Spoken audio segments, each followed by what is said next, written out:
Le président des États-Unis, Donald Trump, a clairement un plan. 34% de hausse de tarifs douanières pour la Chine, ce n'est pas anodin. Vous avez pu voir beaucoup de contenu qui parle de cela sur YouTube, sur Instagram, sur TikTok, même sur Twitter.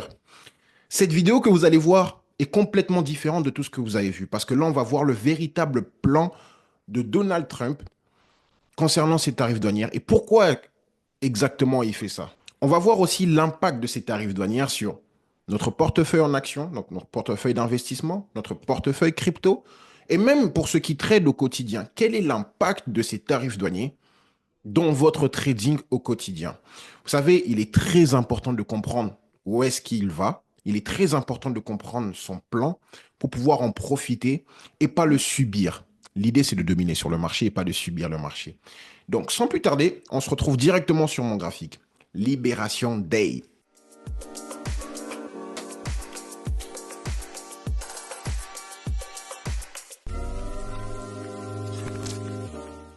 Hier, mercredi 3 mars, du coup, nous avons eu Donald Trump qui a augmenté les tarifs douanières pour la Chine, pour l'Europe, et même il a infligé des tarifs réciproques pour la majorité des pays dans le monde. Avant de parler des tarifs douanières que Donald Trump a fait, on va commencer par quelque chose qui est essentiel, parce que je pense qu'avant que vous puissiez vous mettre en couple avec une femme ou un homme, vous vérifiez d'abord à savoir ce qui s'est passé dans sa vie passée. Vous n'allez pas vous mettre avec une personne, à moins que vous le mariez comme ça d'un coup sur un coup de tête, mais il est toujours préférable de voir ce qui s'est passé avant.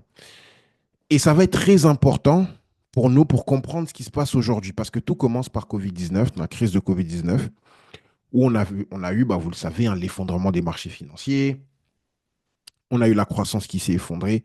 Aux États-Unis, par exemple, on a vu le PIB chuter à moins 34,1%, ce qui a causé la chute des indices à moins 30%, le Nasdaq, le SP 500 moins 35%, Dow Jones moins 38%, et même un Bitcoin qui a chuté à cette époque-là avec un moins 65%. Cette crise systémique a obligé les banques centrales, bien évidemment, à intervenir, mais ça nous a. Pourquoi on me dit que c'était un moment qu'on a eu une crise systémique? Parce qu'on a eu un chômage de masse, des entreprises au bord du gouffre, des marchés en panique, et les banques centrales n'ont pas eu d'autre choix que d'intervenir pour éviter l'effondrement total du système financier. Il est très important pour les systèmes financiers dans lesquels on vit aujourd'hui, même dans le monde dans lequel on vit aujourd'hui, les marchés financiers sont très, très importants. Parce que les marchés financiers, c'est une place pour pouvoir se. A été créé, le marché financier a été créé pour pouvoir venir se refinancer ou même se financer. Et donc, on ne peut pas avoir un effondrement du Nasdaq comme ça. On ne peut pas avoir des indices qui s'effondrent comme ça. De toute manière, tôt ou tard, on va venir toujours pour sauver les meubles, en gros, grosso modo. Rappelez-vous des vidéos que j'ai faites sur le corps humain, où j'expliquais l'économie en utilisant la métaphore des corps humains. On ne peut pas laisser un cœur comme s'éteindre d'un coup comme ça. On va quand même essayer de le réanimer la personne. On ne peut pas laisser une personne perdre la vie enfin, perdre la vie comme ça. On va quand même essayer de la soigner et même jusqu'au bout de l'apporter des soins pour que si elle doit partir, ben, partir de la meilleure manière. Pareil, les marchés financiers, on ne peut pas laisser les marchés financiers s'effondrer. C'est pour ça que de nombreux investisseurs ont toujours cette psychologie-là de perdre ma boule, donc ils voient toujours la hausse tout le temps. Mais en tout cas, durant Covid-19, cette pandémie avait tout bloqué. On ne pouvait plus aller au restaurant, on ne pouvait plus sortir dehors, on ne pouvait plus aller boire un verre, on ne pouvait plus aller à la salle de sport, on ne pouvait plus faire quoi que ce soit. Et l'économie ne tournait pas à cette période-là. Et donc, pour relancer la machine avant qu'on puisse sortir à nouveau, pour relancer la machine, la Banque centrale a dû intervenir à coût de milliards. On a eu la Fed qui a mis 1800 milliards, je crois, quelque chose comme ça. On a eu la BCE qui a mis 600 milliards. On a eu la Banque du Canada qui a aussi injecté de l'argent. Toutes les banques centrales ont injecté de l'argent. C'est là qu'on appelle, vulgairement parlant, l'argent magique. Toutes les banques centrales ont injecté de l'argent. Et surtout, ils ont baissé leur taux directeur. Donc, la chute, comme vous le voyez ici dessus sur ce graphique-là, on a SP 500, le NAS, le Dow Jones, où on a eu ces chutes-là. Une récession, lorsqu'on a une récession, et vous devez vraiment le retenir, lorsqu'on a une récession et qu'on a des marchés financiers qui s'effondrent, les banques centrales vont intervenir.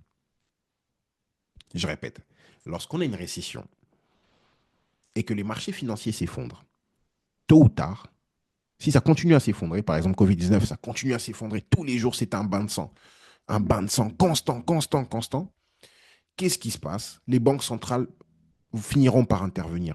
Donc, premièrement, c'est pour ça qu'il est important pour toi de savoir, pour nous, hein, pour nous tous, il est très important de savoir que lorsqu'on est dans une période de crise, les actifs risqués comme les actions, Bitcoin, les indices boursiers, perdent de la valeur. Et lorsqu'ils perdent de la valeur tous les jours, tous les jours, tous les jours, tous les jours, tous les jours, et qu'on a des chutes de moins 20% depuis son plus haut, moins 30% depuis son plus haut, moins 40% depuis son plus haut, ça commence à poser des problèmes. Ça commence à créer un risque systémique. Je ne vais pas t'expliquer si c'est quoi un risque systémique, ok?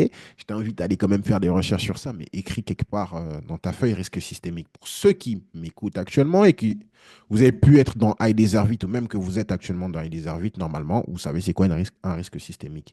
Ou il suffit de regarder vos notes. Donc, ça crée un risque systémique. Lorsqu'on a des indices qui chutent, qui chutent, qui chutent tous les jours, tous les jours. Le capitalisme est fait en sorte que on veut tout le temps de la croissance. Le monde dans lequel on vit est fait en sorte que les indices, il faut qu'ils continuent à monter. Les actions, il faut qu'ils continuent à monter. Bitcoin, il faut qu'ils continuent à monter. Le monde actuel a été fait comme ça. Et même d'ailleurs, hein, si on regarde la nature nous enseigne. Elle nous montre que il y a tout le temps de la croissance. Lorsqu'on a un enfant né, il grandit, il y a ce processus de croissance. Lorsque tu plantes une graine, il y a ce processus de croissance.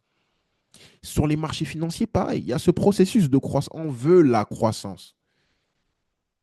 On veut qu'une entreprise aille de mieux en mieux. On veut qu'un État qui a une dette qui est colossale puisse régler sa dette et que demain, elle puisse avoir une croissance économique. C'est pour ça que ce soit les États, que ce soit les banques centrales, cherchent toujours, quelque part, même s'ils te disent que leur objectif aujourd'hui, ce n'est pas la croissance, on s'en fiche, mais quelque part, ils cherchent toujours à avoir cette croissance. Et donc, lorsqu'on a des indices boursiers qui s'effondrent, tous les marchés qui sont en train de tomber, comme actuellement, je vous parle le 4 avril, sachez que tôt ou tard, les banques centrales finiront par faire quoi? Par intervenir.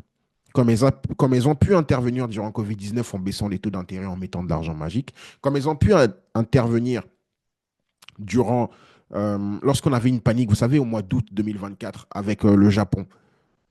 Je ne sais pas si vous avez vu, vous étiez là durant cette période-là, mais il y a eu une petite panique, la Fed, elle a quand même intervenu. Comme on a eu la crise de SVB où la Fed, elle a intervenu. Donc, à chaque fois qu'on a des grosses baisses, la Banque centrale interviendra quand même. Elle intervient par plusieurs biais. Par le biais de mettre de l'argent magique comme durant Covid-19, de baisser les taux d'intérêt, ou même elle peut juste intervenir par le biais d'un simple discours pour calmer le jeu et pour calmer le marché. Ça, vous devez le noter. C'est très important. Donc, avant de parler de tarifs douaniers aujourd'hui, on doit d'abord comprendre ces mécanismes simples. On parlera des tarifs douaniers. Donc, l'intervention massive des banques centrales, ça a permis de voir. Ça a permis de voir du coup le marché repartir à la hausse. Donc, lors de la réunion d'urgence, donc, quand on avait la chute en question, toutes les banques centrales se sont appelées. Moi, je me rappelle très bien parce que je l'ai vécu. Je l'ai vécu, ils ont eu un appel, c'était le soir comme ça. Et le lendemain, c'était le soir sur... je voyais ça sur Twitter à l'époque, enfin Twitter, X aujourd'hui.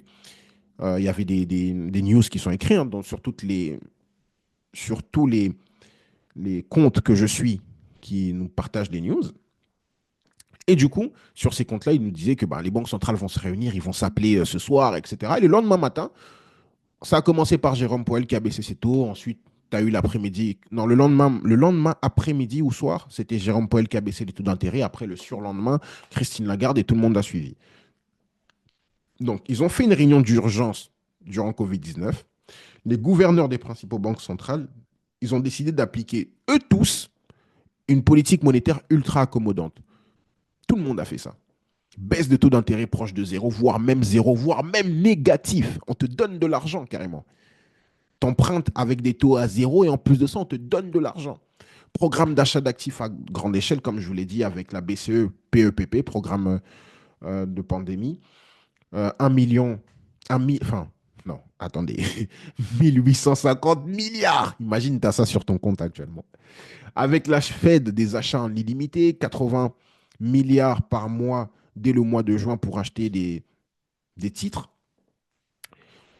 Et avec la Fed qui a atteint un bilan de plus de 4 trillions de dollars. On pourra aller tout à l'heure à la fin sur le site de la Fed pour que je puisse vous montrer concrètement, parce que c'est bien beau de dire tout ça, mais ces chiffres-là, je ne les sors pas de mon chapeau. C'est sur les sites de la Banque centrale et je vous montrerai comment les trouver. Avec la Banque d'Angleterre qui a mis 645 milliards de livres injectés à ce moment-là. Pourquoi on a injecté de l'argent? Parce que ça n'allait pas. Pourquoi on a injecté de l'argent? Parce qu'on avait un manque de croissance. Pourquoi on a injecté de l'argent? Il fallait que l'économie reparte. Il fallait tenir à ce moment-là parce qu'on ne pouvait pas sortir à ce moment-là. On ne pouvait pas aller consommer. On ne pouvait pas acheter des choses. On ne pouvait pas aller à la salle de sport. On ne pouvait pas aller au restaurant. On ne pouvait pas consommer. Donc, il fallait quand même garder certaines entreprises, certains restaurants sous perfusion. Imaginez-vous à ce moment-là, Total Energy s'effondre. Imaginez-vous à ce moment-là, EDF fait faillite. Imaginez-vous à ce moment-là que Air France, Airbus puisse faire faillite. Imaginez-vous à ce moment-là que Safran fasse faillite. Imaginez-vous à ce moment-là que les grandes entreprises du CAC 40 font faillite. C'est pas possible que ces grandes entreprises puissent faire faillite. Ils sont too big to fail aujourd'hui. Too big to fail, ça signifie qu'ils sont trop gros pour faire faillite. C'est des entreprises qui sont carrément liées à l'État. Ils ne peuvent pas faire faillite. Donc, on a été obligé de sortir ce bazooka pour pouvoir garder ces entreprises-là, les tenir sous perfusion. Et en fait, ce n'était pas que ces entreprises-là, il y avait aussi les petites entreprises. Le boucher du coin, il fallait le tenir sous perfusion. Le restaurateur du coin, la boulangère du coin, il fallait tenir sous perfusion. Donc tout cet argent-là servait à ça. Les baisses de taux d'intérêt servaient à ça, pour que toutes ces personnes-là puissent venir et emprunter à des taux bas.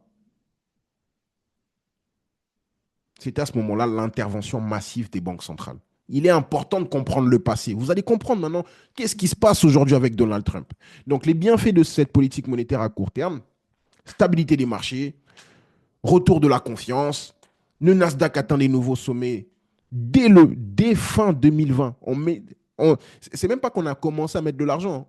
Ils ont juste dit qu'ils vont mettre de l'argent magique. Ils ont juste dit que, bon, les amis, on baisse les taux, on va mettre de l'argent, ne vous inquiétez pas. Allez, ça y est, super, les indices sont partis. Super, les indices ont décollé. Je vais vraiment faire l'effort de pas monter cette vidéo, de laisser comme telle. De le laisser vraiment comme tel et pas couper les blancs, etc. De le laisser comme tel pour que tu puisses vivre la chose. C'est l'épisode 1. Je suis totalement excité parce que pour moi, c'est juste l'épisode 1 de ce qui se passe actuellement en ce mois d'avril. Et ça va être un long, il y aura plusieurs épisodes, vous allez voir. Deuxième bienfait de ces politiques monétaires, donc crédit bon marché pour les entreprises, taux quasi nul, facilité de crédit pour les ménages et les entreprises. À ce moment-là, tous mes voisins, ils ont acheté des voitures. Boom de crédit immobilier. Tu es intelligent, tu as un peu de cash flow à ce moment-là, bon moment pour acheter ton immobilier. Soutien aux entreprises et à l'emploi. Subvention, prêt garanti par l'État. Chômage partiel qu'on te donne dans les mains. Et retenez bien ce moment-là. Retenez bien parce que c'est important pour la suite. Solution aux entreprises et à l'emploi. C'est-à-dire qu'on va donner de l'argent aux gens pour qu'ils ne travaillent même pas, mais pour qu'ils puissent garder un emploi fictif. Tout ça pour tenir l'économie sous perfusion. Moins de faillites, portefeuille bancaire stable, stabilisé par des rachats d'actifs. C'était les bienfaits qu'on avait à court terme. Donc le marché financier voit ça, qu'est-ce qu'il dit? Youpi, le système est sauvé. Plus de crainte, le marché n'aime pas l'incertitude, rappelez-vous ça. Rappelez-vous de cette phrase. Il y a pas mal de phrases que je veux dire que vous devez garder, surtout si vous n'êtes pas dans mon Discord. Et si vous voulez être dans mon Discord, n'hésitez pas à cliquer sur le lien qui est en bio, qui est dans la description de cette vidéo, ou même en biographie de mon Instagram, partout, TikTok, etc. Donc à ce moment-là, les indices boursiers explosent à la hausse, le marché financier repart à la hausse, dès l'ouverture post-Covid, la croissance reprend, stabilité, youpi, Donald Trump s'est élu le méchant, Joe Biden trop fort, croissance économique, il sauve le système économique, et là, les indices boursiers, explosion. Bitcoin qui était à 3000, aujourd'hui il est à combien? Les indices boursiers qui étaient en PLS, aujourd'hui, ils sont à combien? Nvidia. Allez voir Nvidia sur votre TradingView ou même sur Internet pour ceux qui ne savent pas c'est quoi TradingView, mais utiliser TradingView, c'est mieux. Nvidia. Allez voir Nvidia à ce moment-là. Enfin, depuis Covid jusqu'à aujourd'hui. Nvidia, ça donne quoi? Allez voir Apple, allez voir Google, allez voir Amazon. La première des choses que tu dois retenir, la première des choses, le premier secret que je te donne, et je te dis pas ça parce que c'est sorti d'un livre, je te dis pas ça parce que voilà, c'est beau à écrire, etc. Je dis ça parce que c'est ma vie. C'est ma vie a passé une étape supérieure après Covid. J'ai changé d'environnement grâce à Covid-19, grâce à la crise Covid-19. J'ai changé d'environnement. Grâce à la crise Covid-19, J'ai changé mes standards. Je suis passé de gagner 600 euros par mois à gagner beaucoup d'argent aujourd'hui. Tout ça pour te dire que le premier secret que je peux te donner, c'est que dans les crises, c'est dans les crises financières que tu peux t'enrichir. C'est dans les crises financières que tu peux, hop, passer à une nouvelle étape dans ta vie. Parce qu'il y a tellement d'opportunités. Et si tu es un bon investisseur, si tu as des connaissances surtout que tu es en train d'acquérir, et c'est pour ça que tu es dans cette vidéo et que tu restes, et que tu resteras jusqu'au bout, chaque seconde, c'est des bangers que je vais te lancer comme ça. Il faut les attraper. Non, blague à part, si tu es un investisseur qui est malin, si tu es une personne qui a le sens quand même de l'observation et qui met en place certaines choses dans sa vie, qui a du cash flow surtout, les périodes de crise, c'est les meilleurs moments. J'ai vécu Covid-19 en n'ayant pas tellement de connaissances. Si là, on a une crise financière, ou demain, on a une crise financière, ou dans les 10 ans, on a une crise financière, ma vie passera à une étape supérieure. Bien évidemment vers le haut, hein. Bien évidemment en multipliant. Pourquoi? Parce que avec du cash flow, tu peux faire pas mal de choses. Pourquoi ta vie peut passer un bon supérieur durant les crises financières? Parce que les crédits sont accessibles. On te parlait des taux à zéro. Tu sais à combien? Tu sais que sais-tu que Bernard Arnault, pardon, donc le président de LVMH, le patron de LVMH, on lui donnait de l'argent. Les banques lui donnaient de l'argent carrément gratuitement. J'ai une grosse entreprise, c'est la banque qui va venir me donner de l'argent. J'ai plus besoin d'aller chercher, courir après elle. Le crédit. Sais-tu que durant Covid, ça c'est véridique. Enfin, bref, vous me connaissez, hein, pour ceux qui sont dans les déserts vides, vous savez que tout ce que je dis, je prends mon temps pour sourcer tous mes propos. Durant Covid-19, la Banque centrale, je me rappelle très bien, Christine Lagarde disait carrément aux banques qui ne veulent pas emprunter, qui restaient encore restrictifs, il leur disait, les amis, donnez-leur l'argent aux ménages, sinon moi je ne peux plus vous donner. Sinon, quand vous venez chercher des liquidités chez moi, je ne vais plus vous donner. Les liquidités que je vous donne, il faut que ça puisse finir dans la poche de la ménagère. L'argent que je vous fournis, il faut que ça puisse finir l'argent que je vous fournis, il faut que ça puisse finir dans la poche des entreprises. Je ne vous donne pas de l'argent pour que vous puissiez garder ça et mettre ça en bourse, non. Et que vous gagnez, enfin, vous faites travailler de l'argent parce que tu es une banque, etc. Donc tu vas faire travailler l'argent. Non, je te donne l'argent pour que tu puisses emprunter. C'était soit la BCE enfin, la BCE qui disait ça, c'était soit Lagarde ou soit le président de la Banque de France qui disait ça. Donc, durant les crises, c'est les meilleurs moments pour toi. Le crédit est accessible. Tu peux faire une deuxième opération pour acheter une maison, ta deuxième maison. Ce truc que tu veux faire Airbnb, etc. C'est le moment. Ça sera là le moment. C'est pour ça qu'on a besoin des taux bas. Et retiens ça. Retiens ce que je suis en train de... C'est la deuxième fois que je te dis de retenir quelque chose, hein. Retiens ça. On veut des taux bas. Parce que les taux bas vont permettre d'avoir une croissance. Parce que les taux bas, les taux d'intérêt bas, vont nous permettre d'avoir une relance économique. Si notre économie ne va pas bien, avoir des taux d'intérêt bas, ça va nous permettre de relancer l'économie. Donc, c'est pour ça qu'on a besoin des taux d'intérêt bas. OK. Deuxième des choses, pourquoi c'est une opportunité des crises? Parce que tu peux acheter des entreprises. Elon Musk a acheté Twitter post-Covid. Bernard Arnault a acheté Tiffany Co, des trucs de montre, là, la marque des montres, Tiffany Co, post-Covid. Parce qu'on a une crise. Le boucher du coin, il souffre. La boulangère du coin, elle souffre, elle ne peut plus. Ah, vas-y, viens. Fais-toi un petit prêt. C'est à ce moment-là que tu peux racheter une entreprise. Dans la vie, il faut prendre des risques, les amis. On est là, on est des entrepreneurs, hein. Entrepreneur, c'est pas juste graphique, hein. Il faut aller, c'est pas juste graphique, portefeuille crypto, etc. Il faut aller sur le terrain aussi. Et enfin, ça, c'est ce qui nous intéresse ici, qui intéresse tout le monde qui est ici, hein. Les actions sont bradées. Ça coûte pas cher à ce moment-là. Allez voir sur des graphiques Apple, enfin, même si pour moi, je ne vais pas investir dans Apple, mais allez voir c'est les 7 magnifiques. Allez voir les 7 magnifiques durant Covid et après Covid, ce que ça a donné. Des actions pas chères, donc let's go, c'est le bon moment pour acheter. Donc voilà pourquoi c'est une opportunité des crises et que durant les crises financières, tu peux avoir un bon. Mais comme dans toute chose, il y a une partie qui est bien, il y a toujours le revers de la médaille, hein. Donc les conséquences à moyen long terme, le fait qu'on a baissé les taux d'intérêt Donc, rend l'argent gratuit. Et en plus de ça, on a boosté la chose. En fait, baisser les taux d'intérêt, c'est comme si c'était une dose. Rappelez-vous, pour ceux qui ont pris 50 000 doses durant Covid, justement, vous avez d'abord une première dose. Ensuite, on vous a dit, pour que cette dose-là puisse être très efficace, on doit vous rajouter une deuxième, troisième, quatrième, cinquième, cinquantième dose. De la même manière. De la même manière, les taux d'intérêt et le quantitative easing.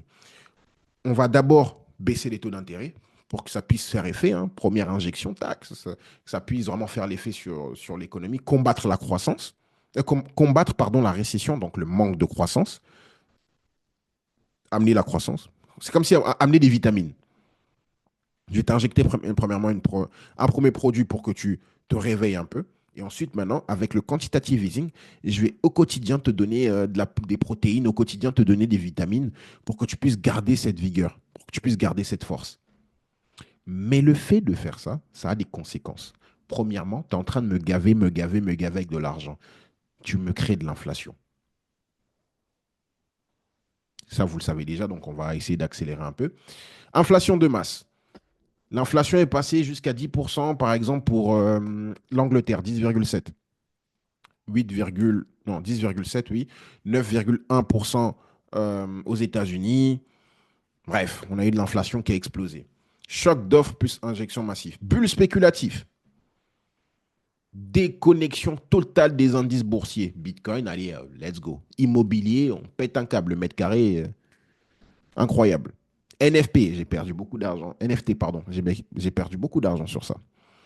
On commence à vous faire croire, à ce moment-là, que si tu achètes 2 girafes et que tu le gardes pendant 1 an, bah cette girafe-là va devenir une... Non, non, non, pas tu achètes 2 girafes. Tu achètes une photo d'une girafe qui tire la langue. Ah, les amis. Ah, on s'est fait avoir, hein. On s'est bien fait avoir.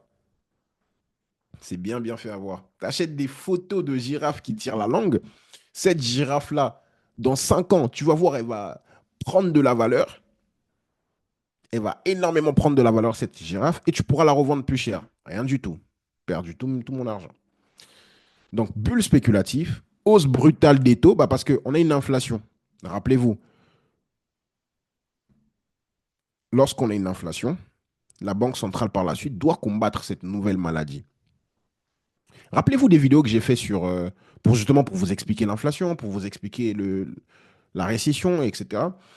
Dans ces vidéos-là, je vous expliquais que le fait d'avoir une récession, la Banque centrale va intervenir pour remonter un peu l'économie.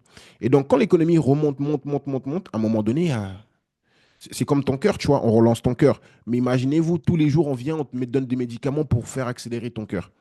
À un moment donné, ton cœur, ça va battre énormément. Et ça sera en surpression.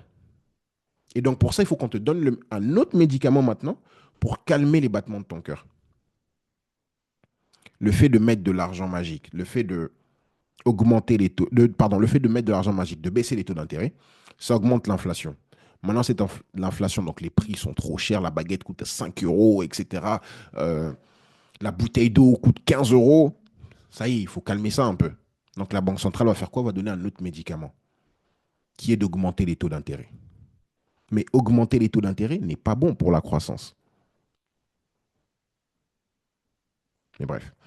On reviendra après. Rappelez-vous, on est là pour voir le plan de Donald Trump. Ne dormez pas, écoutez-moi, on est là pour voir le plan de Donald Trump. Mais je suis obligé de placer d'abord ces bases-là, que vous puissiez comprendre vraiment la story.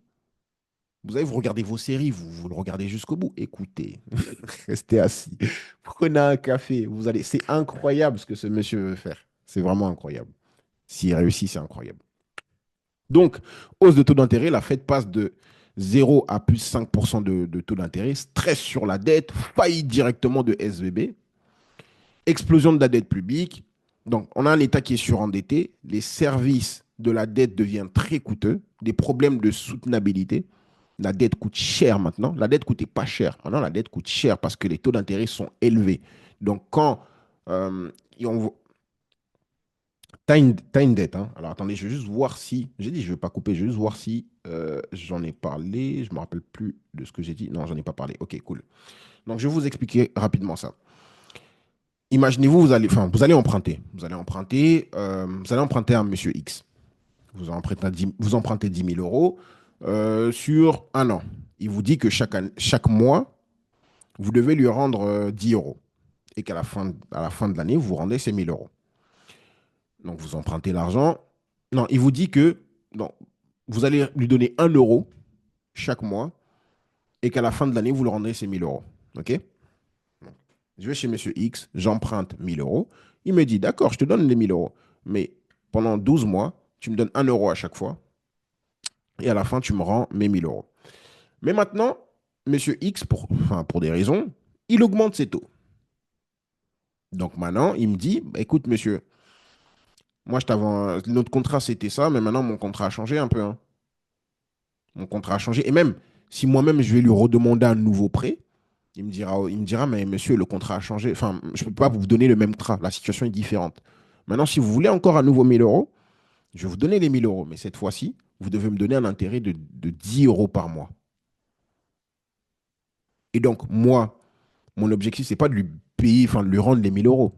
En tant qu'État, je vais vous l'expliquer rapidement ici, en tant qu'État, je ne rends jamais les 1 000 € j'emprunte.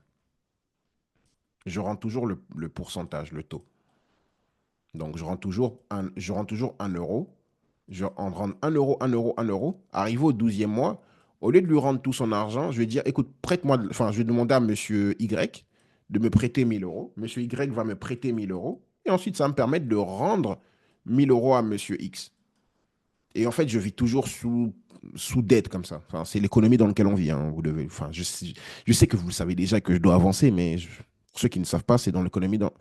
On vit dans un monde qui est comme ça. Aujourd'hui, les États sont toujours endettés, c'est normal. Bref. Donc, monsieur Y, quand on arrive le 12e mois et que je dois rendre mon argent à monsieur, je dois rendre l'argent de monsieur X, je vais chez monsieur Y et monsieur Y me dit, bon, je peux te donner des 1 000 € pour que tu rendes l'argent à monsieur X. Mais sauf qu'avec moi, c'est 10%. C'est 10 € tous les mois. Et là, l'argent coûte cher. Et là, du coup, l'État qui avait l'habitude euh, de jouer un peu avec l'argent parce que il rendait que 1 €, là, il se dit, oh, il faut que je trouve l'argent. Et donc, c'est pour ça que les États vont faire des politiques budgétaires d'austérité. Par exemple, la France. N'hésitez pas à me dire en commentaire ou sur le Discord ou peu importe où, de faire une vidéo sur ça si ça vous avez besoin d'approfondir sur ça. Mais logiquement, vous le savez déjà. En tout cas, si vous avez un certain niveau, vous pouvez le savoir déjà. Donc, l'État est surendetté. Et donc, ça devient la dette lorsque les taux d'intérêt augmentent, les dettes des États coûtent beaucoup plus cher. C'est pour ça qu'à ce moment-là, les États sont obligés de faire des politiques budgétaires d'austérité, comme le fait ici en France M. Macron, en coupant les aides, en 49.3 partout pour prendre l'argent. Enfin, c'est des choses que vous savez déjà. Vous savez déjà. Vous savez déjà. Donc, inégalité accrue, les riches bénéficient de la hausse des actifs, hein. C'est pour ça que je vous dis, le premier secret que je vous ai dit, que je vous ai donné, investissez, travaillez à fond lorsqu'on est dans une période de crise, prenez des risques à ce moment-là. Enfin, c'est des moments où qu'on peut prendre des risques raisonnables, bien sûr. Des risques parce qu'on comprend ce qu'on fait, hein. C'est très important de comprendre ce qu'on fait, formez-vous. Mais les riches, du coup, bénéficient de la hausse des actifs, vu que j'ai acheté Bitcoin quand il valait 3 000, aujourd'hui il vaut 69 000, je suis content, je suis bien content, je deviens encore plus riche.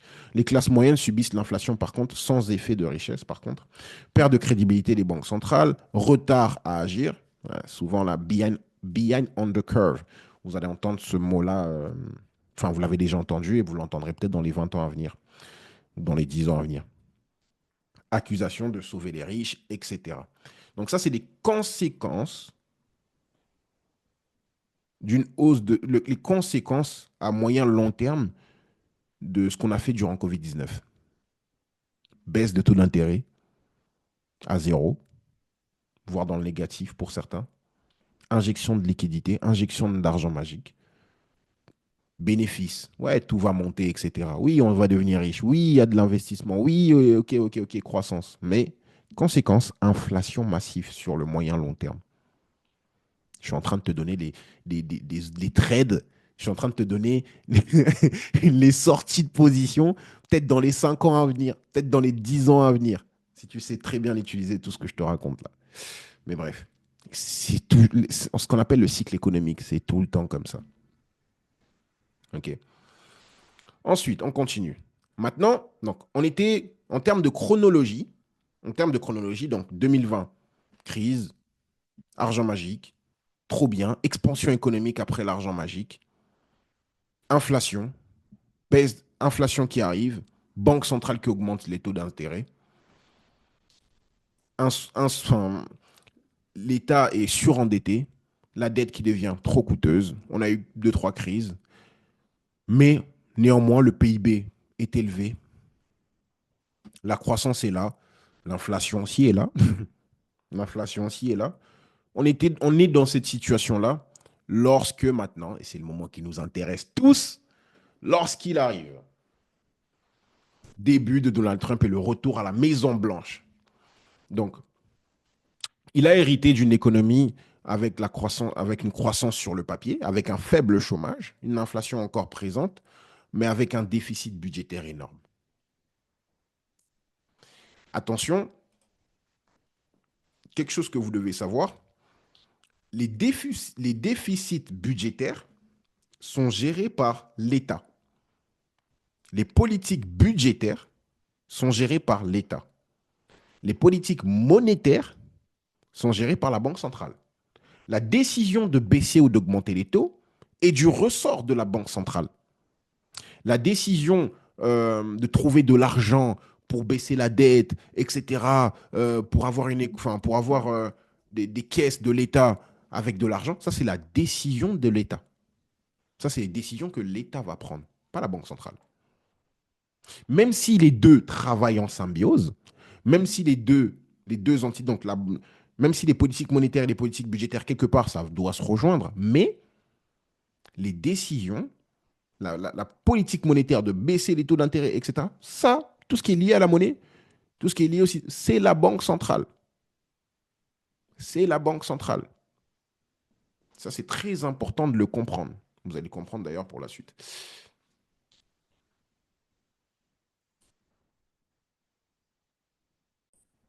Donc là maintenant, on va parler un peu de la dette et les taux à 10 ans. C'est très important.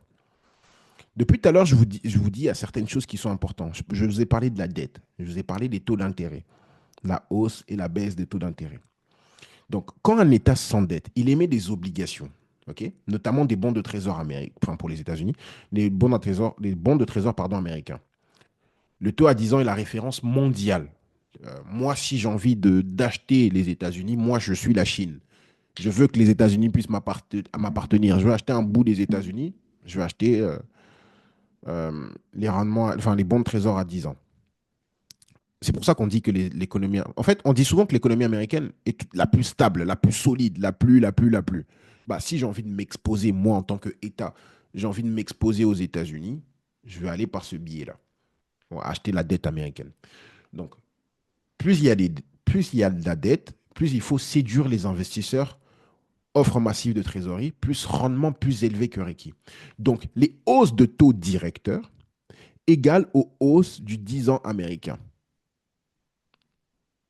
Lorsqu'on avait des taux d'intérêt bas, les taux du 10 ans, donc le rendement que les États-Unis te rapportent, était à zéro. On augmente la Fed, la Réserve fédérale, la Banque centrale des États-Unis. Pas Biden, pas Donald Trump, la Fed. C'est la Fed qui a augmenté les taux d'intérêt. Parce que c'est son boulot, c'est son job. Allez voir les vidéos où je parle de la Banque centrale, des banques centrales. Donc, c'est son boulot, la Banque centrale, d'augmenter les taux. La Banque centrale a augmenté les taux d'intérêt, passant de 0 à 5%. Pourquoi elle a fait ça? Pour combattre l'inflation. C'est pour ça qu'elle a augmenté les taux d'intérêt. Mais le fait de faire ça, ça rend la dette américaine intéressante. Parce que moi qui veux acheter la dette américaine, je me rends compte que, ah mais attends, si j'achète le 10 ans américain, les rendements que ça me fournit aujourd'hui, c'est de 5%. Est-ce que vous comprenez?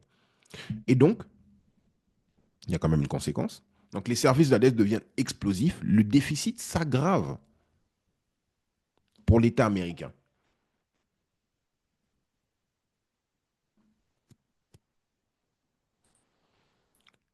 Dans ce marasme-là, dans ces problèmes qu'on a où on a la dette américaine Le déficit de la dette américaine.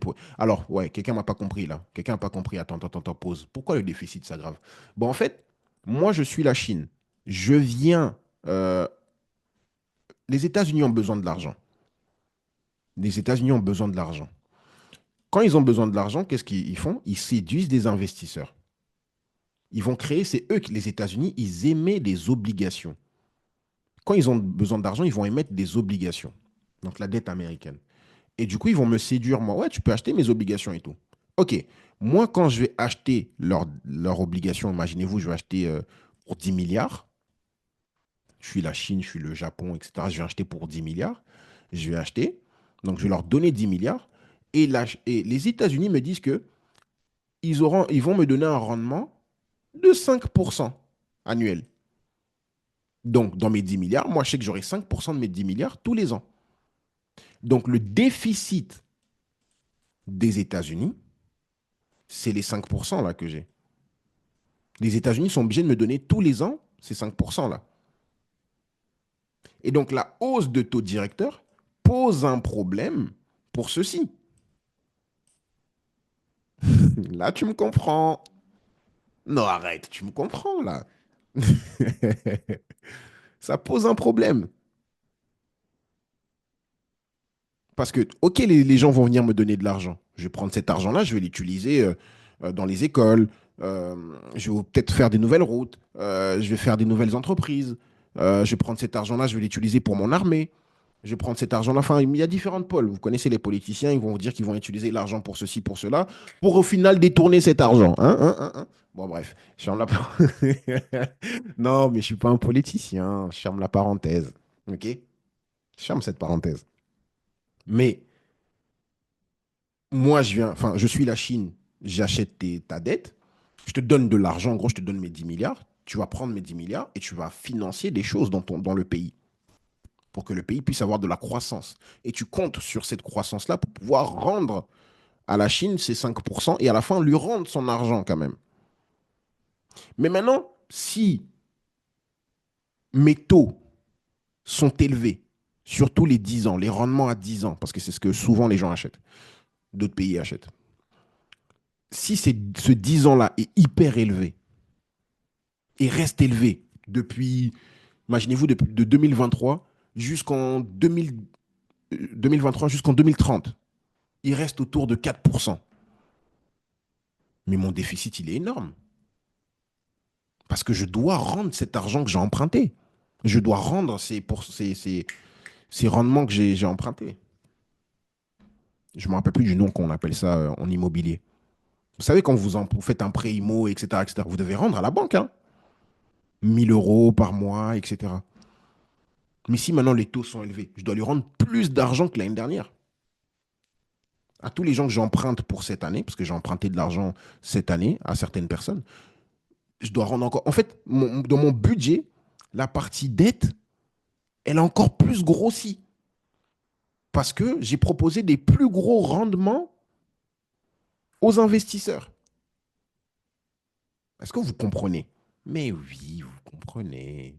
Bah ouais, vous comprenez. Et donc ça pose problème. Donc la hausse de taux d'intérêt égale hausse de 10 ans américains, égale déficit qui s'aggrave. Je suis désolé de me répéter, mais vous devez comprendre. C'est l'épisode 1. L'épisode 2, vous ne l'aurez peut-être pas sur YouTube. Il sera peut-être sur mon Discord en privé. Si vous comprenez au moins l'épisode 1, vous pourrez bien vous en sortir sur l'épisode 2, 3, 4, 5. Je pense que c'est la seule vidéo que je mettrai. Je mettrai notre vidéo dans 3, 4 mois. Consommez ça correctement. OK? Donc ça, je pense que vous avez compris. On peut passer maintenant. Commencez à comprendre maintenant les problèmes. Est-ce que vous commencez à voir les problèmes? Les problèmes, c'est ça. Le problème, c'est que ça, c'est insoutenable. Mais pour baisser ce déficit, il faut baisser ça. Il faut baisser ça. Parce que ça sert à quoi? Donc, on va séduire avec des rendements élevés. Mais ça, il faut baisser maintenant. Parce que ça, c'est trop grave. Les déficits sont trop graves. Et maintenant, pour baisser ces rendements-là, il n'y a pas y a pas 10 000 solutions. Il n'y a pas 10 000 solutions. Pour baisser les rendements, il n'y a pas 10 000 solutions. OK, on continue. Je pense que là, vous avez bien compris. D'où le fait que lorsque Donald Trump devient président, il crée un département of efficiency. Donc, il a nommé Elon Musk pour lutter contre le gaspillage budgétaire. Il s'est dit, mais attendez, les amis. Vous avez séduit des investisseurs parce que les taux d'intérêt étaient bas, étaient à zéro. Mais les amis, c'est n'importe quoi. Tout l'argent que vous avez pris, là, vous avez fait n'importe quoi avec. Vous avez créé des emplois dans le gouvernement qui ne servent à rien. Pour un député, il a 10, 20, 30 collaborateurs. C'est n'importe quoi. Pour un sénateur, il a 50. Je dis n'importe quoi là. Enfin, j'ai pas vraiment, sur ce point-là, j'ai pas poussé mes recherches. Mais imaginons pour Marie- Non, bref, pour un sénateur, il a 10, 20, 30, 50 collaborateurs. C'est pas possible. C'est pas possible. Il faut virer les gens là. C'est pour ça qu'Elon Musk, il est là. Rigueur budgétaire. Ça y est, il faut redresser un peu tout ça. On va virer des gens dans le gouvernement, on va restructurer l'éducation, on va tatatac, tatatac, parce que notre portefeuille de la dette, notre budget qu'on met tous les ans pour la dette est énorme. Il faut réduire ce budget-là de la dette, il faut trouver de l'argent quelque part. Il faut éviter de gaspillage. Mais par contre, le fait de faire ça, ça ne résout pas le problème des rendements. Mais ça permet déjà de récupérer un peu de l'argent par-ci, par-là. Attention, le fait de faire ça aussi, ça a un problème. Ça crée du chômage. D'ailleurs, pourquoi il fait ça? Rappelez-vous, et ça, je m'adresse à ceux qui étaient dans mon mentorat. Rappelez-vous, lorsque Biden, enfin, à la fin de son mandat, envoyait tous les mois, donc lorsque NFP sortait, on voyait à chaque fois des créations d'emplois à foison. Même à un moment donné, Powell s'est plaint de ça. Il s'est dit, mais attendez les amis, euh, vous me dites que ce mois-ci, on a eu des créations d'emplois à 275 000, mais le mois suivant, vous êtes en train de me dire que, hé les gars, vous voyez, le mois dernier, on vous a dit qu'on a créé 275 000 emplois. Eh bien, en fait, non, on s'est trompé. On n'a que créé 180 000. Les amis, c'est pas possible. Moi, je ne peux pas travailler avec ça. Parce que rappelez-vous que Jérôme Powell, pour prendre ses décisions, il est data dépendant. Il est dépendant des données. Il va regarder toutes les données, tac, tac, tac, tac, tac. Il va se dire, OK, en ayant vu ces données-là, je décide de monter les taux. En ayant vu les données économiques qu'il y a dans mes mains, je décide de baisser les taux. Mais les données économiques du bureau of statistiques des États-Unis, là, étaient à chaque fois des données qui n'étaient pas fiables. Allez voir sur investing.com, vous regardez NFP, vous allez voir qu'il n'y a que des révisions. Révision à la baisse, révision à la baisse. Il y a eu des révisions à la baisse record, au moins 810 000 emplois ont soudainement disparu des statistiques. Pourquoi? Parce qu'à chaque fois qu'ils comptaient les créations d'emplois, ben, ils rajoutaient 30 000, 50 000 en plus. Et donc, les rapports économiques, surtout liés à l'emploi durant l'administration de Biden, c'était tellement devenu incertain pour Jérôme Powell. Et il le disait même il a même dit dans une interview. C'est une interview qu'il a fait pour CNBC, il me semble, à l'époque. Enfin, c'était il y a quelques mois là. Et quand on poussait encore nos recherches, rappelez-vous, j'ai fait ça avec vous, avec certains d'entre vous, surtout ceux qui font de l'économie à l'école. J'avais fait ça avec vous, avec les élèves qui faisaient l'économie à l'école. On a poussé le truc.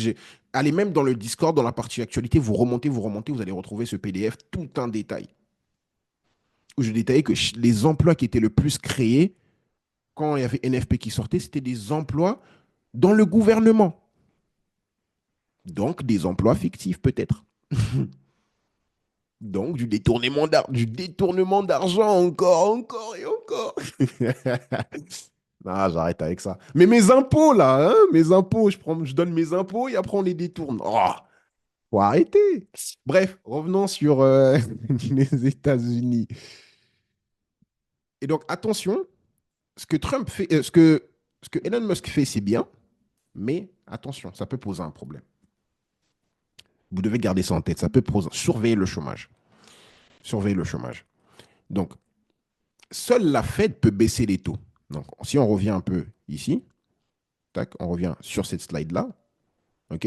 Ici, on veut, rappelez-vous que le 10 ans, c'est ce que Trump veut en réalité. C'est ça son plan. Son plan, c'est que les rendements doivent baisser. Il faut que les rendements baissent. Les rendements, s'ils baissent, ça va permettre de réduire un peu ce déficit. Ça va permettre de donner moins d'argent à ces investisseurs. Il faut que les rendements baissent. Et donc, pour que les rendements baissent, il n'y a que la Fed qui peut baisser les taux d'intérêt pour baisser les rendements. Pour voir les rendements baisser, pardon. Donc, tant que l'inflation... Par contre, la Fed, elle te dit quoi? La Fed, elle te dit, bon, les amis, tant que l'inflation est 2%, j'en ai strictement rien à faire de ce que Trump veut. C'est ce que Powell te dit. Strictement rien à faire de ce... Il a dit ça même aujourd'hui. Je m'en fiche. Enfin, il n'a pas dit je m'en fiche. Mais il a dit, moi, ce qui m'intéresse, l'inflation. Tant que c'est au-dessus de 2%, je ne bouge pas d'un pied. La politique monétaire pour pouvoir voir des rendements baisser, c'est la compétence de la Fed. C'est pour ça que quand Trump arrive au pouvoir, il dit à Powell, hey Powell, baisse les taux, mon ami. Son plan, c'est ça. C'est que, c'est que Powell doit baisser les taux. Il a dit gentiment à Powell, baisse les taux. Powell dit non. Ah, tu veux pas? Ok. Je vais t'obliger à baisser les taux. Comment je peux t'obliger à baisser les taux? Comment je peux t'obliger à baisser les taux? Comment Trump peut obliger à Powell de baisser ses taux d'intérêt? Donc, je ne sais plus ce que je disais, mais j'ai parlé en off, c'est pour ça. Donc, la politique monétaire, la compétence de la Fed, et la politique budgétaire, c'est la compétence de l'État. Donc, comment Trump, ouais, c'est ce que je disais, comment Trump peut obliger Powell à baisser ses taux d'intérêt? On va voir ça ensemble. J'espère que jusqu'à présent, vous me suivez. Bon. Première stratégie. Bon, ce monsieur ne veut pas baisser les taux. Il est sûr qu'il ne veut pas baisser les taux. Ok, on va voir. Moi, je suis plus malin que lui.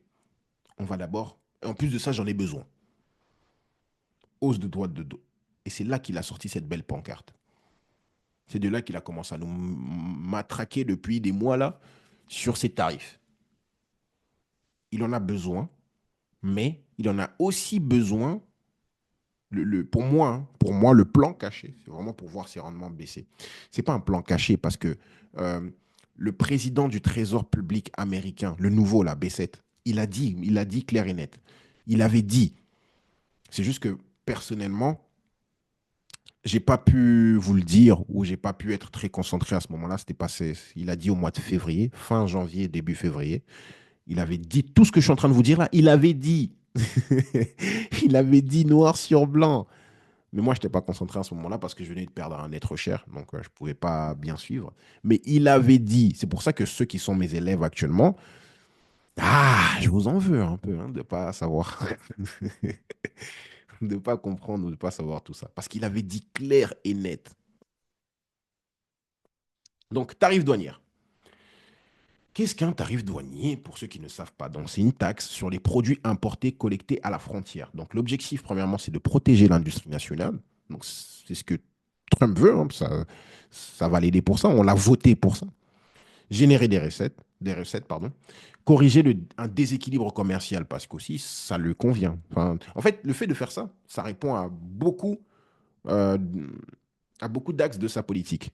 Donc, droit de douane des États-Unis et de la Chine. Donc, comme on l'a vu, 34% pour la Chine. Bon, la Chine a déjà, va faire la même chose. On va faire la même chose. Sur l'acier, l'aluminium, les produits électroniques, etc., etc. Bon, la Chine va faire la même chose. Je vous donne un exemple surtout pour ceux qui ne comprennent pas. Euh, un exemple concret sur le tarif douanier. Imaginez-vous un téléphone, un smartphone. Le prix d'origine est de 50 dollars. Le transport coûte 50 dollars aussi pour l'emmener de la Chine vers les États-Unis. Le droit de douane est de 34%, ce qui correspond à 170 dollars. Donc le coût avant la marge, c'est de 720 dollars. Le prix final, avec une marge de 30%, est élevé à 936 dollars. Les tarifs douaniers rajoutent, de 34% rajoutent 170 dollars. J'ai vu une information tout à l'heure que les téléphones aux États-Unis qui étaient à 1000 dollars vont coûter dorénavant 3900 dollars. Genre l'iPhone. Un iPhone qui coûtait 1000 dollars, vu qu'on a des tarifs douaniers de 34%, etc., dans les mois à venir, ça peut coûter 3400 dollars. 3400 dollars. Un téléphone. Un téléphone. 3000. C'est un patrimoine ou c'est quoi? Les scénarios de Monsieur Trump. On arrive à la fin, on approche de la fin. Donc, sur le papier, cette hausse de tarifs douaniers, ça crée de l'inflation. Parce qu'un téléphone qui passe de 1000 dollars à 3000 dollars, qui va l'acheter? Qui va l'acheter?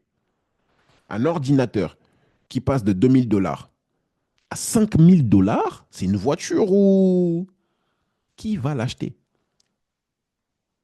Donc les tarifs douaniers sont censés emmener de l'inflation. Mais si on a de l'inflation, la Banque centrale va faire quoi? Elle va augmenter les taux d'intérêt, comme on l'a vu précédemment. C'est pour ça que je vous ai dit que vous devez comprendre ce qui s'est passé avant. Les choses se répètent tout le temps. Vous devez comprendre. Alors, quand je dis ce qui s'est passé avant, je parle pas je parle des mécanismes financiers. Je parle des mécanismes. Inflation qui augmente, bah, le mécanisme est simple, on augmente les taux d'intérêt parce que le seul outil qu'on a pour combattre l'inflation, c'est augmenter les taux. Et donc, si on augmente les taux, les rendements sont censés augmenter. Et donc, le dollar aussi. Mais bon, les rendements sont censés augmenter. Et si les rendements augmentent, bah, ça ne plaît pas à Donald Trump. Mais pourquoi il fait ça alors? Parce que sur le papier, c'est clairement ça. Tarif douanier, on voit on parle d'inflation maintenant, de partout. Inflation, inflation, inflation. Donc, si on a une inflation, OK, on peut déjà anticiper que la Banque centrale va augmenter les taux. Et donc, les rendements sont censés pricer ça en avance, augmenter. Et donc, le dollar est censé augmenter. Mais on ne voit pas ça sur nos graphiques. Pourquoi on ne voit pas ça sur nos graphiques? Ça, c'est sur le papier. C'est la théorie. La théorie est censée être comme ça. Mais pourquoi on ne voit pas ça sur nos graphiques? Le problème, c'est que la hausse des tarifs douaniers engendre également une incertitude sur la croissance économique mondiale. Et ouais, donc on revient d'histoire de Covid là au tout début. Croissance. Donc lorsque les États-Unis imposent des droits de douane élevés à certains pays partenaires, cela peut rapidement fragiliser leur économie et les pousser vers la récession. Et même, hein, cette crainte de récession ne concerne pas uniquement ces pays visés, ça concerne aussi les États-Unis eux-mêmes. La Fed, l'attentat, s'attend à ce que le premier trimestre aux États-Unis, on ait une inflation à moins 3,7%. Moins. Non, pardon. Une croissance, j'ai dit une inflation, une croissance à moins 3,7%. C'est quoi une récession? Une récession, définition, c'est 2 trimestres. C'est un manque de croissance, non, une croissance dans le négatif durant 2 trimestres consécutifs. Premier trimestre, moins et quelques. Deuxième trimestre, moins 2, je sais pas combien. C'est là qu'on va dire que ouais, le pays est en récession. Et donc, la fête d'Atlanta est en train de nous dire qu'on aura, on aura un manque de croissance. On aura une croissance qui va sortir au premier trimestre à moins 3,7 aux États-Unis. Et donc, pourquoi on n'a pas cette schématique-là, là, où on a les rendements qui augmentent? Parce qu'en fait, hausse de taux de la Fed, ah bon, en fait, non. Inflation de prix, ouais, vas-y. Mais, en fait, on aura une inflation, mais qui va faire basculer tout le monde dans une récession. De quelle manière? Je vais vous donner un exemple. Imaginez-vous, imaginez-vous que Donald Trump, non, on va prendre tout le puzzle, hein, parce que là, j'ai construit un grand puzzle. Elon Musk, il est engagé pour réduire un peu le gaspillage budgétaire. Donc, il vire des gens. Avant, il y avait 3 personnes sur 6 qui pouvaient acheter une baguette de pain à 5 euros. OK? Parce qu'il y avait trois personnes en vert là qui travaillent et qui étaient au chômage et trois personnes en blanc qui travaillaient. Donc, la baguette était à 5 euros, que trois personnes qui pouvaient l'acheter. À 5 euros parce qu'ils ont de l'argent, ils travaillent. La boulangère, vu qu'il y a des clients, elle n'a pas de raison de baisser ses prix. Maintenant que Elon Musk veut virer les gens, il y a 5 personnes sur 6 qui sont au chômage. Il n'y a qu'une seule personne qui achète la baguette tous les jours à la boulangère, la baguette à 5 euros. La boulangère sera obligée de baisser ses prix. Le problème est que, enfin, la boulangère va être obligée de baisser ses prix. Donc l'inflation va baisser. Mais aussi, le fait que la boulangère achète ses produits, genre le maïs, ses produits importés, on va dire. Imaginons que le maïs est importé. Imaginons que certains produits sont importés pour que la boulangère puisse faire son pain. Le problème est que la boulangère va acheter certains produits hyper chers. Donc, baisser les prix de sa baguette, c'est pas rentable pour elle. Elle est même obligée de l'augmenter à 10 euros. Je ne sais pas si vous me comprenez. J'ai pris la boulangère pour que ça vous parle, mais je peux prendre un Apple qui vend ses téléphones. 3 personnes sur 6 peuvent acheter des téléphones. Comme on a vu là tout à l'heure, tarif douanier, ben, ça fait augmenter les prix des téléphones. Les prix augmentent. Les gens se sont fait virer, perte d'emploi, etc. Parce que les entreprises virent les gens, ils n'ont plus d'argent aujourd'hui. On parle de tarif douanier excessif, il faut qu'ils trouvent de l'argent quelque part. Ils ne peuvent pas demander à la banque d'emprunter. Ils ne peuvent pas demander à de la banque de l'argent parce que la banque ne va pas leur emprunter, les taux sont élevés. Et même eux-mêmes, ils ne vont pas aller chercher l'argent, les taux sont élevés. Pourquoi je vais aller chercher un prix alors que les taux sont élevés, je vais me faire charcuter? Je ne vais pas chercher de l'argent.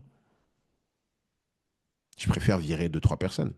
Comme ça va me donner mon cash et après, avec mon cash, je pourrais faire face à ces tarifs douaniers. Donc, les gens se retrouvent au chômage. Ils se retrouvent au chômage. Maintenant, qui va acheter le téléphone qui passe de 1 000 euros à 3 000 euros? Qui va l'acheter? Il y a 5 personnes sur 6 qui ne travaillent pas. Qui va l'acheter? Apple est obligé d'augmenter le prix de son téléphone. Sinon, il n'est pas rentable. Mais Apple, du coup, il ne peut pas vendre. Il n'y a qu'une seule personne qui peut l'acheter. Une seule. Il ne va pas être rentable. Donc, à la longue, 2, 3, 4, 6 mois, il ne fera pas d'argent, Apple. Il sera obligé de. Enfin, j'abuse, hein, il ne va pas faire faillite. Mais il y a des boutiques qui vont être obligées de tomber. Ils ne sont pas rentables. Dans la journée, il y a une vente. Manque de croissance. Manque de croissance égale ralentissement économique. Ralentissement économique accru égale récession. Récession égale banque centrale qui intervient. Non, même pas. Récession égale marché financier qui s'effondre. Marché financier qui s'effondre égale banque centrale qui intervient. Banque centrale qui intervient égale baisse de taux d'intérêt. Baisse de taux d'intérêt égale baisse de rendement. Baisse des rendements 10 ans égale baisse du dollar. C'est ce qui est en train d'être pricé devant vos yeux.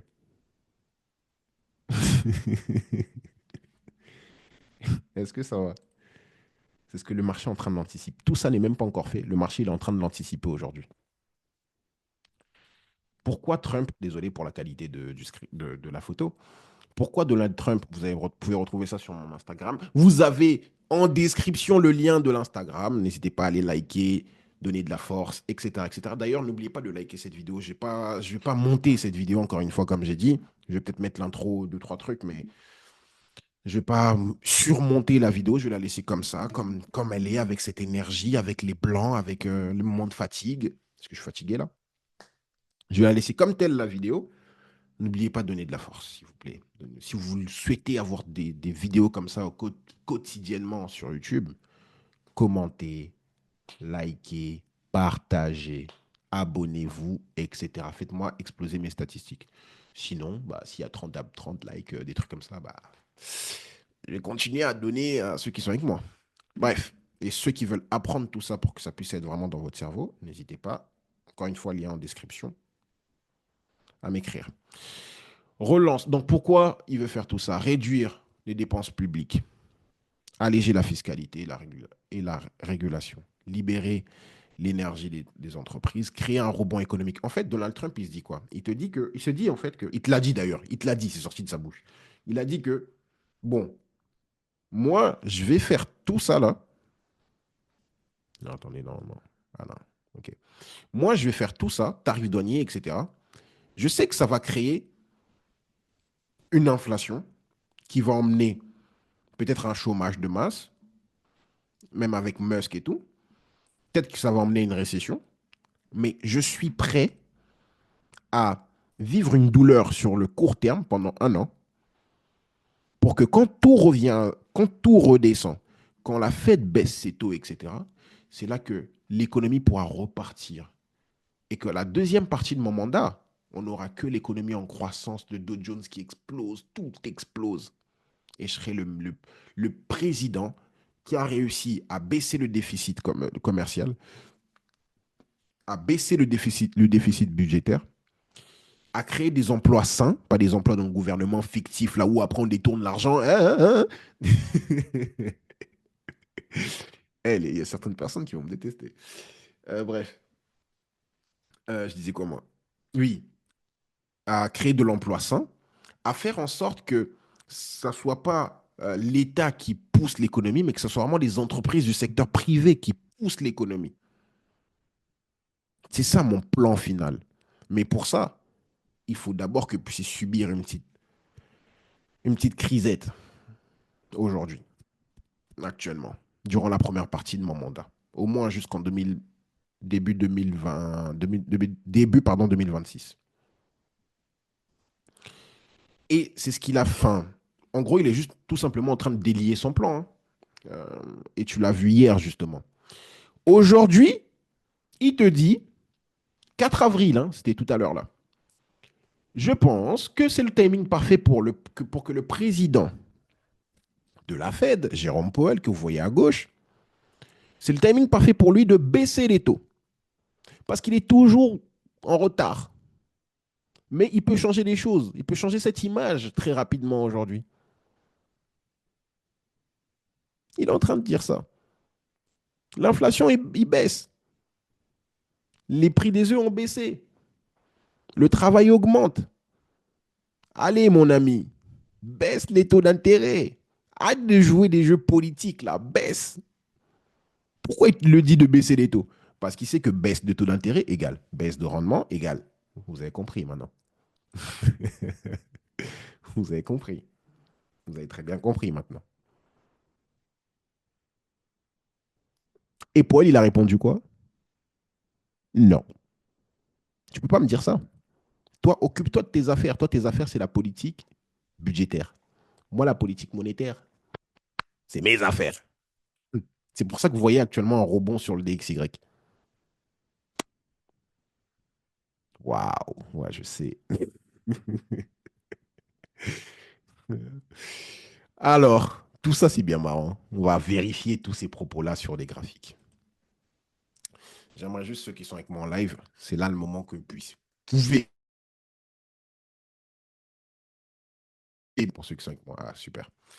Pour ceux qui sont avec moi en live, on peut discuter. Donc, les marchés financiers, non, on reprend si on reprend les choses, Covid-19, baisse ici baisse du Nasdaq, des indices boursiers. Donc, baisse des taux d'intérêt. Donc, Covid-19, baisse des rendements. Inflation qui arrive, tout explose. Hop. Inflation qui arrive, tous les marchés explosent. Enfin, les actifs risqués, pardon. Non, même pas. Le pétrole. Parce que c'est par lui que tu vois une inflation.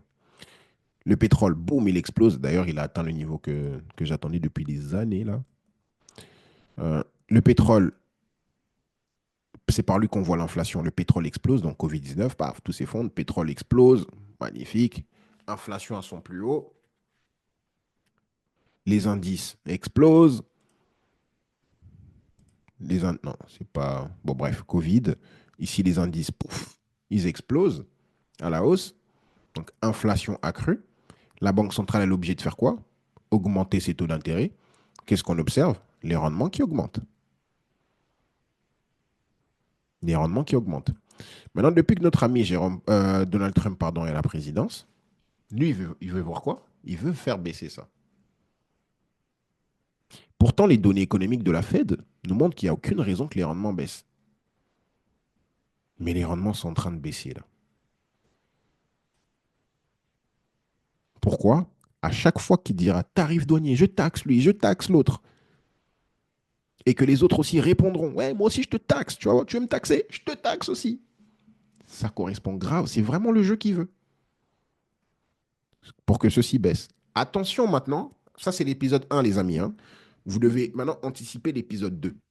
Vous devez anticiper l'épisode 3. Mais au moins vous avez la base, c'est ça la base, c'est ça l'histoire. Et vous le voyez ici, on a NFP qui est sorti tout à l'heure. Il est sorti magnifique. Même depuis 2 semaines, on a des bonnes données sur les États-Unis. Aux États-Unis, on a des bonnes données pour que ça puisse up. Rien du tout, ça baisse. La baisse qu'on voit, c'est une anticipation que la Fed va baisser les taux d'intérêt. Et je l'ai écrit sur le Discord. Et si vous regardez le CME Fed Watch, on peut aller, hein, on peut aller dessus. On a des anticipations que la Fed va baisser ses taux d'intérêt. Si vous écrivez ici, non, CME, ça là,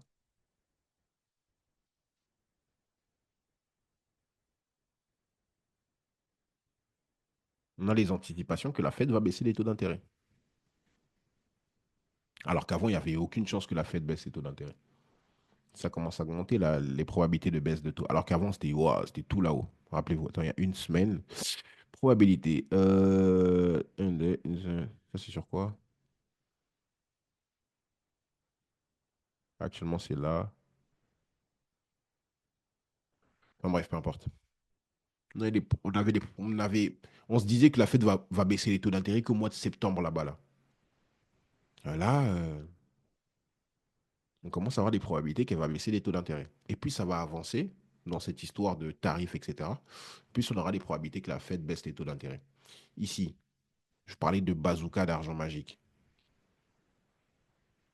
Des trillions. OK? Bref, on revient maintenant sur nos graphiques. On revient rapidement, hop, sur nos graphiques. Clac, voilà. Donc, qu'est-ce qu'il veut faire ce monsieur? Il veut voir que ceci baisse un peu. Parce que tant que ça baisse, à un moment donné, comme ça baisse ici, là, à un moment donné, la Fed va dire, bon, ah, c'est bon, ça y est, ça y est, ça y est. À un moment donné, la Fed va dire, bon, allez, hop, je reviens. Appel d'urgence, bon, les amis, allez, baisse de taux d'urgence. Il veut créer la même chose que... Alors, pas autant profond, c'est pour ça qu'il a directement dit, hé, mon ami, t'as vu les marchés, là? Vas-y, baisse les taux, non? La Fed lui a dit, non, c'est pas mon problème. Je dirais que c'est ta faute, c'est pas la mienne. Moi, j'ai juste combattu l'inflation. Toi, tu es là, tu veux mettre des tarifs douaniers partout. Maintenant, pourquoi Aude réagit comme ça? Pourquoi Aude est autant faible? Parce que si tu regardes, regardez, hein. Ah oui. Donc, lorsqu'on a de l'incertitude comme ça, lui, il est censé up, hein. C'est pour ça qu'il a up ATH sur ATH, etc. Quand on a de l'incertitude comme ça, les JPY, ils sont forts. Rappelez-vous, au début d'année, je vous disais que ouais, les JPY cette année, c'est leur année. T'as vu, tu m'as toujours pas écouté. Bah, tu m'as pas écouté, encore une fois. Même moi-même, je ne me suis pas complètement écouté. Sans vous mentir, je ne me suis pas complètement écouté parce que sinon, j'aurais fait que shorter, shorter, shorter tous les jours. Il faut que j'apprenne aussi à m'écouter. Mais ça fait partie du jeu, hein. On va avancer, on va grandir ensemble. Et on va grandir surtout. J'ai 5 ans dans ce milieu, c'est pas assez. Il faut 10 ans, 20 ans, 15 ans. Et au bout de 15 ans, c'est là que je serai vraiment impressionnant et un monstre. Mais JPY, fort, hein. GBP, JPY baisse, ce qui signifie qu'on achète JPY, qui signifie que JPY est fort. Valeur refuge. JPY fort ici, JPY ici. Après, avec euro, parce que euro, il est fort aussi. Et après, enfin, je vous ai montré les hauts de JPY, USD JPY, paf, hauts de JPY, 4 JPY, etc. Mais OD est hyper faible. OD et NZD sont extrêmement faibles. Regardez, euro USD, hyper 1%. GBP USD hyper 1%, AUD USD hyper 4%, NZD USD hyper 4%. Le dénominateur commun entre ces quatre actifs, le dénominateur commun entre ces quatre actifs, c'est quoi? C'est USD. Par contre, USD n'est pas autant fort que ça. Il gagne 1% aujourd'hui. Waouh. Enfin, c'est déjà beaucoup, on va devrait pour une journée. Mais il gagne 1% aujourd'hui. Qu'est-ce qui fait que AUD et NZD soient autant faibles? Les amis, 34% de tarifs douaniers pour la Chine. Vous croyez que c'est des lol, ça? Vous croyez quand ils taxent... Attendez, je vais retrouver la liste des pays qui sont taxés. Mais quand ils taxent le Cambodge à 30%, quand ils taxent certains pays, là, que vous dites, mais attends, mais pourquoi ils taxent ce pays-là? Tous les pays d'Asie du Sud, tous les pays asiatiques, là, lorsqu'ils taxent ces pays, vous pensez que c'est pour rien? C'est pour impacter la Chine qui fait ça.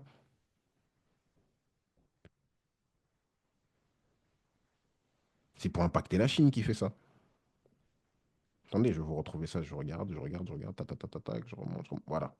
Lorsqu'ils taxent, par exemple, à 67%, enfin non, 34% la Chine, euh, le Vietnam, 46%, le Cambodge, 49%. Vous croyez que c'est pour rien? Je vais mettre des gros tarifs douaniers sur tous les pays proxy de la Chine pour vraiment bien étouffer la Chine. Et donc, si la Chine va mal, vous connaissez la corrélation entre la Chine et l'Australie. C'est normal que l'Australie tombe comme ça. C'est normal que NZD tombe comme ça. NZD Australie, c'est des jumeaux. Et ceci, donc la faiblesse de NZD et de Aude, ça se voit aussi quand tu regardes JBP Aude. JBP n'est pas tant fort que ça. Mais bam, JBP NZD, bam. Euro NZD, on a fait ça hier avec Hiro. Enfin, pour ceux qui sont en train de m'écouter en live en direct. Bam. Normal, on a dit qu'il y avait 1000 pipes à chercher. Il va aller, bah, il les a presque. Non, pas encore. Pas encore. On avait dit qu'il y avait 1000 pipes. On était quelque part vers là, là. On a dit qu'il y a 1000 pipes à chercher. Bah, il y va, hein. Euro haute, bam.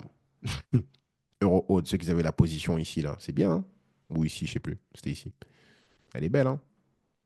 Ceux qui avaient cette position-là, là. Oh, ça se voit pas. Cette position-là. Je l'ai plus, hein. Mais elle est incroyable, hein. Est-ce que vous comprenez mieux? Haute faible. NZD faible, tant qu'on est dans cette histoire-là. USD, ben, il suffit de regarder les rendements. Bref. Est-ce que ça va? Donc, voilà, voilà, j'espère que vous comprenez tout. Merci de m'avoir écouté jusqu'au bout. C'était un plaisir de vous parler de tout ça, parce que ça me passionne déjà. Parce que je kiffe faire ça, je kiffe faire des recherches et en parler et comprendre ce qui se passe sur les marchés financiers. N'oubliez pas que c'est grâce aux compétences et aux connaissances que vous allez réussir. Je ferai une vidéo, je pense, si j'ai vraiment le temps, qui parle de l'importance de l'analyse fondamentale. Parce que ceux qui font que de l'analyse technique vont me dire que ouais, mais tout ça, ça ne me sert à rien. Moi, je m'en fous de tout ça et tout. Ok. Il y a une personne qui s'appelle Larry Williams qui a fait plus de 11 000%. Allez chercher sur Internet, écrivez Larry Williams Trading ou écrivez Larry Williams 11 000%. C'est la seule personne dans le monde, hein, qui a fait 11 000% en une année, en prenant 10 000 euros, en les transformant en plus d'1 million. C'est le père fondateur de la Smart Money Concept. Moi, pour moi, c'est le père fondateur parce qu'il a inspiré celui qui a prétendument créé la Smart Money Concept. Et lui, allez voir ses vidéos, allez voir sa chaîne YouTube. Vous allez voir, demandez-lui qu'est-ce qu'il en pense de la Fonda, parce que lui, il a fait 11 000% en une année. Donc, qu'est-ce qu'il en pense de la Fonda? En trading, hein, je ne parle pas en investissement. Demandez-lui qu'il pense de l'analyse fondamentale de la macroéconomie. Pour moi, et je pense que je vais me faire pas mal d'ennemis, pour moi, si tu fais de l'analyse si tu fais du trading, si tu fais de l'investissement, tu investis sans comprendre les mécanismes financiers, sans comprendre l'économie, tu es comme un aveugle qui roule en voiture. Tu sais rouler, tu as ton permis parce qu'à un moment donné dans ta vie, tu avais des yeux, donc tu avais ta vue qui ne te faisait pas défaut, donc tu avais ton permis, tu roulais, etc. Un jour, tu as perdu, malheureusement, un jour, tu as perdu ta vue, mais tu continues à croire que tu peux rouler en voiture et aller sur l'autoroute, or que tu ne vois pas.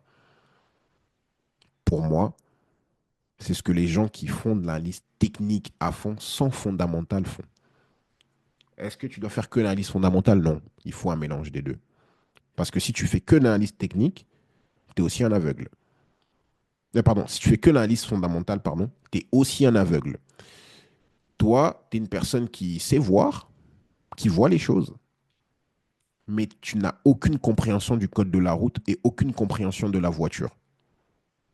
Tu sais qu'il faut aller tout droit, mais tu vas te mettre en mode marche arrière, tu vas appuyer à fond sur l'accélérateur, tu vas t'attendre à ce que la voiture va tout droit devant toi. En fait, non, ça va reculer. Et tu vas casser la voiture. Retenez ces images. Il faut un équilibre. Dans la vie, il faut un équilibre. Il faut un équilibre des deux. Tu as besoin des deux pour avancer. Voilà, voilà. N'hésitez pas. Les liens sont en bio. Explosez la barre des likes. Merci de m'avoir écouté. Prenez soin de vous. Ciao!